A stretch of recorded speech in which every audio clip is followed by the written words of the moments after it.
desde que o mundo é mundo, se fala de um possível fim dos tempos. Não obstante, nem todos acreditam na mesma versão. Alguns dizem que o fim do mundo acontecerá de acordo com o Apocalipse escrito na Bíblia. Outros dizem que os humanos causarão sua própria destruição. Há ainda os que fazem previsões absurdas e que não passam de charlatões. Mas o que exatamente a Bíblia diz sobre o fim dos tempos? Segundo a ciência, quais as possíveis formas do mundo acabar? Será que existe alguma relação entre essas versões?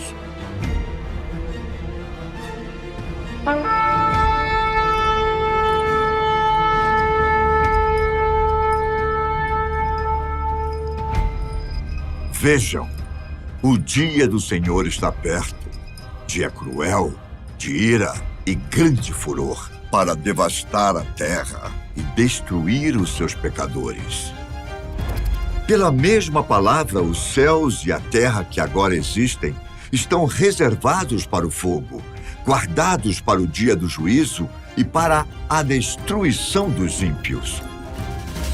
Quanto ao dia e a hora, ninguém sabe. Nem os anjos dos céus, nem o Filho, senão somente o Pai.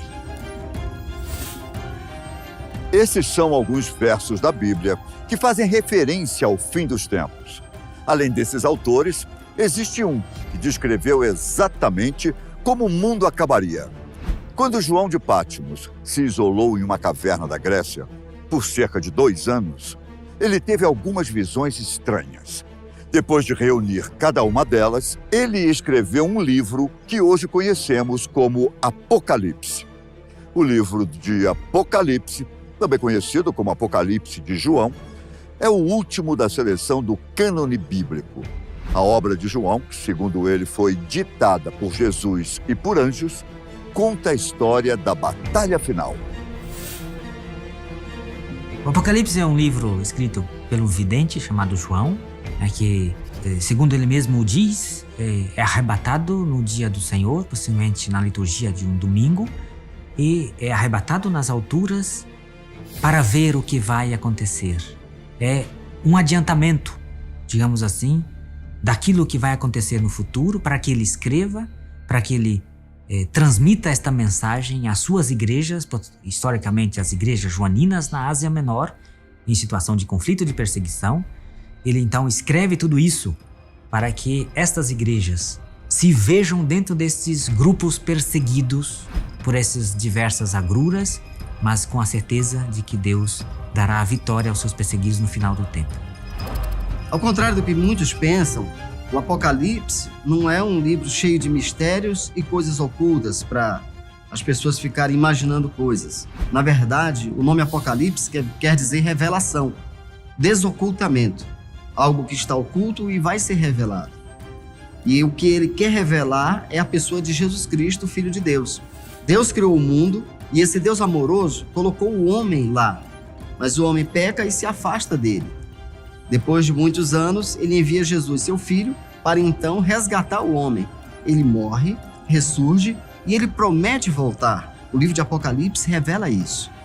E essa revelação, ela se dá numa sucessão de fatos. Muitos detalhes são dados a respeito disso, tanto numa linguagem simbólica quanto literal. Sempre que a gente fala do Apocalipse, parece que a gente tem aquele medo de olhar para o último livro da Bíblia e começar a contemplar aquilo que vai ser a grande manifestação do fim dos tempos. E o livro do Apocalipse ele foi escrito por São João, ele é atribuído a São João Apóstolo, e ele foi escrito mais ou menos no ano de 90 a 95 depois de Cristo. Então o livro ele traz, num contexto geral, tudo aquilo que seria o fim dos tempos, as visões que o apóstolo tem do Cordeiro, dos selos e até mesmo da derrota de Satanás. Então, o livro ele traz uma sequência de fatos, uma sucessão de acontecimentos que mostram exatamente como isso vai acontecer. No entanto, essa sucessão de fatos acontece simbolicamente às vezes e literalmente às vezes. A partir daí, surgem várias correntes que interpretam esse livro, às vezes de maneira preterista, pensando que tudo já aconteceu no passado. Outros já entendem que apenas é um mundo de ideias, que deve ser interpretado tudo simbolicamente. Também tem uma visão histórica, que essas coisas vêm acontecendo ao longo de muitos anos. E tem a visão futurista, que vai entender que tudo isso ainda vai acontecer. A partir daí surgem várias correntes de interpretação do livro de Apocalipse. Mas ele é um livro que demonstra, em que Deus pinta um quadro de como será esse final da história. Não fala sobre uma guerra maniqueísta entre o bem e o mal. Não. Ele está falando justamente da vitória final de Jesus, o Filho de Deus, sobre o poder das trevas, sobre o diabo. Chamado por muitos de a revelação de Jesus Cristo, essa obra descreve com detalhes o fim dos tempos. João cita que quando o fim estiver chegando, Jesus abrirá uma série de selos e assim libertará os 4 temidos cavaleiros do Apocalipse.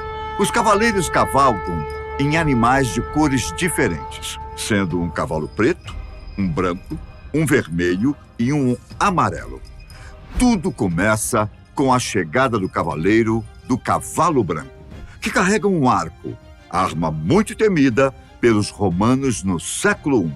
Nem todo homem que monta um cavalo branco é príncipe, e nesse caso, estamos falando de um ser diabólico, a própria reencarnação do mal. Existem várias interpretações sobre esse cavaleiro, mas a mais aceita é a de que ele seja o anticristo.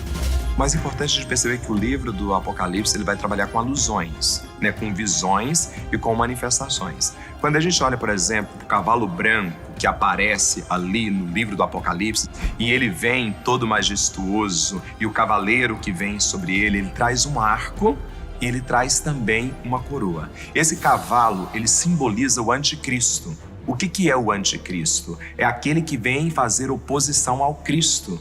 É aquele que vem para gerar a confusão sobre a vida daqueles que esperavam a vinda do Cristo. Então esse cavalo branco ele tem esse significado. E é justamente o contrário daquilo que vai acontecer.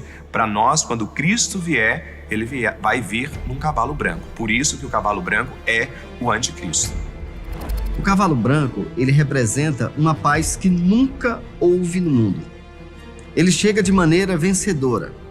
E ele implica que o mundo inteiro vai gozar de uma paz que todos vão ficar felizes e dizer, chegou o momento, agora está tudo bem, está tudo tranquilo. Mas só que é uma falsa paz. O decorrer do livro vai mostrar que é uma falsa paz. Possivelmente o Cavaleiro Branco, que sai vencedor para continuar vencendo, se trata de um mensageiro divino que vem para travar as batalhas dos eleitos de Deus para dar-lhes perseverança e conseguir a vitória. Então você tem esta ideia da cor branca que está ligada a essa questão da vitória, da santidade, da beleza e da intervenção de Deus, né? Após o Cavaleiro Branco, chega a hora do Cavaleiro Vermelho. João escreveu o seguinte em seu livro: e saiu outro cavalo, vermelho, e ao seu cavaleiro foi-lhe dado tirar a paz da terra, para que os homens se matassem uns aos outros. Também lhe foi dada uma grande espada. Esse cavaleiro, segundo João, trará guerras para o nosso mundo. Lá no livro do Apocalipse, outro cavalo que vai aparecer, esse cavalo vermelho, que ele vem justamente para tirar a paz. É o cavalo da guerra. É tudo aquilo que vai acontecer no finais dos tempos. Quando se diz que virão guerras, que virão catástrofes, é esse cavalo quem traz esse simbolismo concreto para destruir tudo aquilo que já foi sinal da construção. Se no início da criação foi tudo harmonia, com esse cavalo agora vem justamente o desestabilizar daquilo que é a harmonia que existe em todo o universo. Então, depois desse momento de paz que o cavalo branco representa, temos em um outro momento da história, na sequência, um cavalo que representa as guerras. Muitas guerras ocorrerão, também como nunca foi visto. Os horrores da Primeira e da Segunda Guerra não se comparam ao que vai acontecer depois. São guerras que vão destruir, vão esfacelar o mundo e também a humanidade. Depois você tem um cavaleiro vermelho. E o vermelho está ligado a esse tema do sangue, da violência, da batalha, da guerra, etc. E de fato esse cavaleiro deflagra uma série de mortandades. E possivelmente se trata, né, de exércitos do Império Romano, das perseguições aos cristãos, por exemplo. Se trata da morte deflagrada por ele, por este cavaleiro contra os eleitos de Deus, mas eles precisam continuar fiéis, perseverantes, para que Deus lhes dê a palma da vitória. O terceiro cavaleiro viria em um cavalo preto. João escreveu o seguinte sobre esse cavaleiro: vinha um cavalo preto. O que estava montado nele tinha uma balança na mão. Ouvi o que parecia ser uma voz no meio das 4 criaturas viventes, dizendo: uma medida de trigo por 1 denário e 3 medidas de cevada por 1 denário. E não faça dano ao azeite e ao vinho. É curioso porque esse cavaleiro que vem no cavalo negro, ele vem justamente com uma lança e ele vem trazer aquilo que significaria a falta da comida, a fome, a devassidão. Então, no final dos tempos, acredita-se que haverá uma grande fome, uma grande devassidão, e é esse cavalo que marca isso. Ele vem trazer tudo aquilo que vai ser o sinal de opressão na vida de um povo que hoje necessita ser alimentado. O cavaleiro negro, o negro é sempre, na linguagem apocalíptica, é símbolo da morte súbita, inesperada. Então, possivelmente se refere ao campo da perseguição, na qual os cristãos são mortos inesperadamente. Quer dizer, a violência impetrada gratuitamente, inesperadamente, contra aqueles que são os eleitos de Deus. Como consequência, veja bem, a sequência é um momento de paz, seguido por um momento de guerra, e, consequentemente, na história, todas as guerras que tiveram, segue-se um momento de fome. Porque as guerras, elas destroem qualquer sistema, um sistema político, elas destroem a agricultura, elas destroem a economia de um país. E a consequência, esse cavalo representa a fome que vai assolar a humanidade. Como consequência de tudo isso, teremos uma época em que muitos passarão fome. Não é uma fome isolada. Todo mundo que foi alcançado pela paz, foi alcançado pela guerra e agora está sendo alcançado por essa fome terrível. O último cavaleiro citado por João é o do cavalo amarelo. Muitos teólogos afirmam que a cor amarela representa a cor do cadáver que está em decomposição. João disse o seguinte em seu livro: vi um cavalo descorado. O que estava montado nele tinha o nome de Morte, e a sepultura o seguia de perto. Foi-lhe dada a autoridade sobre 1/4 da terra, para matar uma longa espada, com fome, com praga mortífera e com as feras da terra. É um cavaleiro verde, propriamente dito, né? Embora a tradução ali não menciona verde, mas menciona amarelo, mas tecnicamente o termo grego refere-se a um cavaleiro verde. E a cor verde refere-se, em geral, é símbolo, na linguagem apocalíptica, né, às doenças, né? E, portanto, as doenças que acometem o físico da pessoa e, possivelmente, né, a morte, o corpo que começa esse processo de putrefação e que vai morrendo. Então você tem, né, a deflagração de uma praga, por assim dizer, desse cavaleiro, que vem por conta das doenças que acometem diversas populações.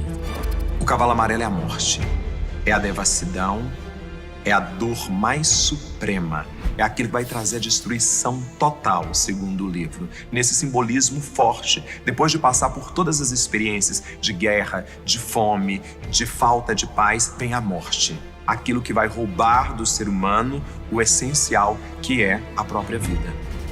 O cavalo amarelo é muito interessante, porque a palavra grega para esse amarelo é a mesma que surge clorofila, por exemplo. Aquela corzinha da clorofila, uma cor, um verde meio acinzentado, que é a cor de um cadáver. Quando começa a entrar em decomposição, representa justamente a morte. Entende-se que 25% da população, nesse momento, vai morrer. Você tem uma sucessão de fatos. guerras matam pessoas e espalham doenças. Vem a fome, que faz com que as pessoas não tenham como sobreviver. E aí vem finalmente esse, que ainda não é a sequência final, mas a morte de 25%, 1/4 da população da Terra. De fato, todas as coisas que os cavaleiros representam já aconteceram no mundo inteiro. A fome, as guerras, os falsos profetas e a morte são coisas que afetam o nosso mundo há muito tempo.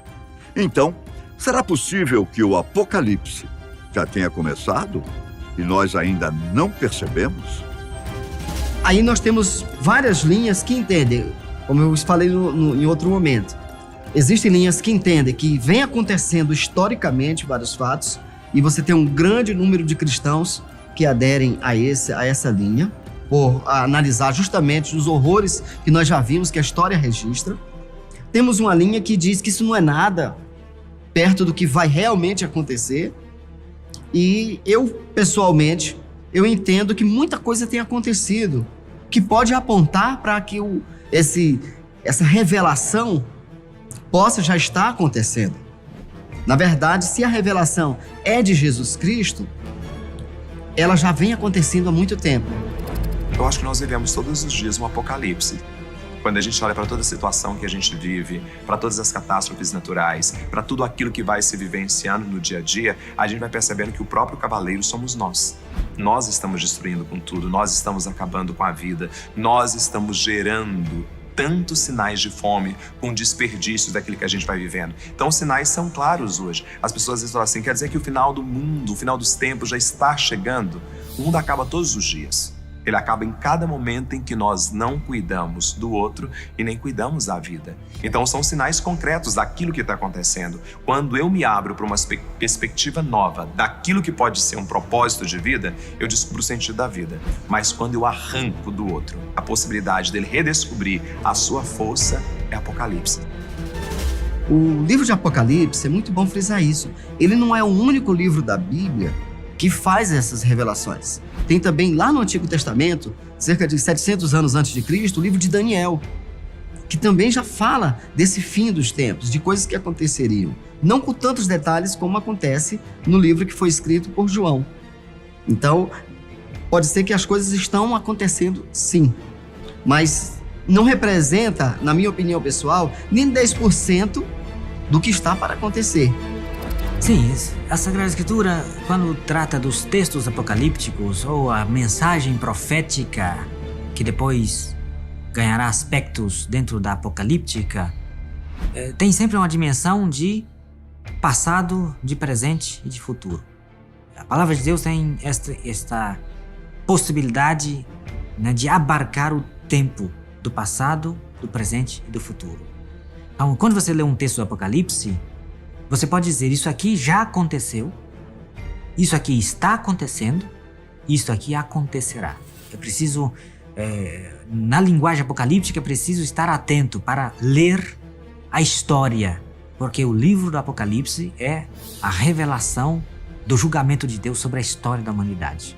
E inclui o passado, porque descreve situações vividas no passado, inclui o presente, porque ela conserva uma atualidade perene, e certamente que abarca o futuro, porque sobretudo na linguagem apocalíptica, em todos os textos apocalípticos e sobretudo o livro do Apocalipse, que é um livro que é todo ele fechado neste gênero literário, tem como escopo mostrar a vitória final do Cordeiro de Deus que vence o mal na história e no mundo. Então é preciso captar esses 3 aspectos da linguagem apocalíptica: presente, passado e futuro. Já aconteceu, sim. Está acontecendo hoje? Está acontecendo. Acontecerá? Acontecerá. Mas tudo leva para um desfecho final. Existe o ponto final da história, segundo a revelação do Apocalipse. A história não é casual, não é aleatória, mas ela vai para um ponto final, para um desfecho. João descreve que o fim dos tempos será finalizado quando Jesus finalmente voltar. A Bíblia diz que nesse dia, que ninguém sabe exatamente quando é, o mundo será destruído e nada irá sobreviver. Depois, será instaurado o reino do bem, que retrata um retorno a um paraíso perfeito. Os mortos passam a ser julgados por Deus. É o famoso juízo final. Os santos vão para o céu e os pecadores para o inferno. Com isso, será o fim. A segunda vinda de Cristo, como é chamada no final dos tempos, isso é uma revelação contida em textos apocalípticos, os textos dos chamados evangelhos canônicos, Mateus, Marcos e Lucas. Jesus tem discurso sobre o seu retorno, a sua segunda vinda, na qual ele descreve que virá como juiz, se assentará sobre o trono e vai então recolher diante de si toda a humanidade e como juiz vai separar as ovelhas dos cabritos. Eu sempre costumo dizer, a gente vai ter que morrer para saber como é que vai ser o juízo final, né? Não tem como fazer uma alusão ao juízo final. Todos nós passaremos. E o juízo final já começa aqui e agora, com as nossas atitudes, com a nossa forma de ser. Nós mesmos nos condenamos e nós mesmos temos o poder de nos salvar, de acordo com aquilo que nós vamos vivenciando a cada dia. Com a vinda do Cristo vai ser misericórdia. Com a vinda do Cristo vai ser graça. Então o livro do Apocalipse ele não pode ser visto simplesmente como um livro de destruição, mas de esperança, que nós podemos vencer tudo aquilo hoje que rouba de nós a possibilidade de viver, tudo aquilo que rouba de nós hoje a possibilidade de crescer, tudo aquilo que rouba de nós hoje a capacidade de olhar adiante e continuar. O juízo final acontece todos os dias, a partir da minha escolha e a partir da sua escolha. Não tem como eu te dizer a data. Essa data todo mundo sonha, muita gente já calculou, fez contas. Ao longo da história, tem muitos grupos religiosos que calcularam essa data e espalharam seus bens e foram para o monte esperar Jesus voltar. Na minha própria história, eu já vi pessoas que queimaram documentos, dinheiro e foram para o monte esperar Jesus Cristo voltar. E não, a própria Bíblia fala que nós não temos. Ele vem como um ladrão que não avisa antes, que simplesmente ele nos surpreende. Mas é muito fácil entender que esse momento vai ser o momento final da história da humanidade. Isso nós podemos ter certeza. A partir do momento que Jesus Cristo voltar, não existirá mais o mundo como nós conhecemos. Todo mundo verá. E quando a Bíblia deixa claro que todos verão, a gente pensa o mundo, uma terra redonda em que o dia acontece de um lado e a noite do outro e vice-versa. Como é que todos vão ver? Justamente porque vai mudar esse mundo como nós conhecemos. É uma vinda não só espiritual, é uma vida real, como realmente é, como Deus é. E não é como ele foi, nem como será, é como ele é, atemporal. Esta imagem ela é completada pela literatura apocalíptica do livro do Apocalipse, que mostra Jesus na metáfora do cordeiro imolado, mas vivo, ressuscitado, que colocará o ponto final na história com a Jerusalém Celeste, a cidade da paz, trazida de junto do alto para a terra. Então você tem um ponto final glorioso, como proposta de Deus para acolher ali aqueles que perseverarem no tempo da perseguição. Tudo vai acontecer de acordo com a Bíblia. Mas o que será que a ciência tem a dizer sobre o fim do mundo? Desde antigamente, as pessoas fazem profecias, citando uma data em que o mundo vai acabar. Inclusive, isso aconteceu recentemente, quando pessoas disseram que o mundo acabaria em 2012, de acordo com o calendário maia. A física, por ser uma ciência da natureza que avalia tanto os meios físicos da Terra quanto também do universo, classifica da seguinte maneira como uma prova científica de fato. Tudo aquilo que você consegue ter provas e teses. Sem esses dois argumentos muito bem argumentados e defendidos, não existe exatamente uma profecia. Elas se chamam falsas profecias justamente porque não tem embasamento científico algum. Dessa maneira, fica difícil acreditar sem ter fatos que comprovem. A física encara de uma forma bem exata aquilo que nós conseguimos numerar, medir, provar. Diferente disso, alguns cientistas apostam que o mundo realmente pode acabar. Mas as teorias não têm nenhuma relação com a Bíblia. não existe exatamente uma certeza de como vai acabar.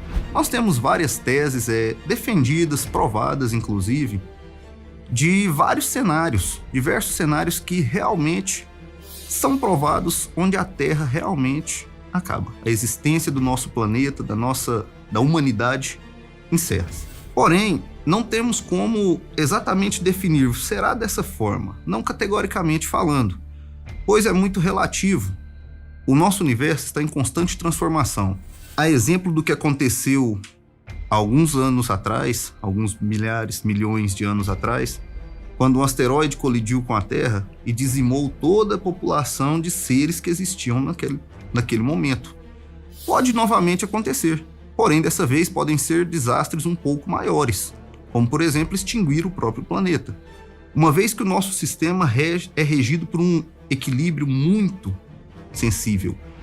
A partir do momento que se essa balança pende mais para um lado do que para o outro, a existência na Terra pode simplesmente desaparecer. De acordo com Stephen Hawking, que foi um físico teórico e cosmólogo britânico, reconhecido internacionalmente por sua contribuição à ciência, existem 4 cenários de fim do mundo. Um deles é a partir da inteligência artificial. Hawking dizia que os esforços dos humanos para criar máquinas que pensam sozinhas são uma grande ameaça para a existência humana. Caso a inteligência artificial não nos matasse, Hawking achava que o fim do mundo poderia simplesmente surgir a partir dos humanos, uma vez que as armas de destruição em massa são capazes de dizimar a vida na Terra. Assim, uma guerra nuclear seria capaz de exterminar a população mundial.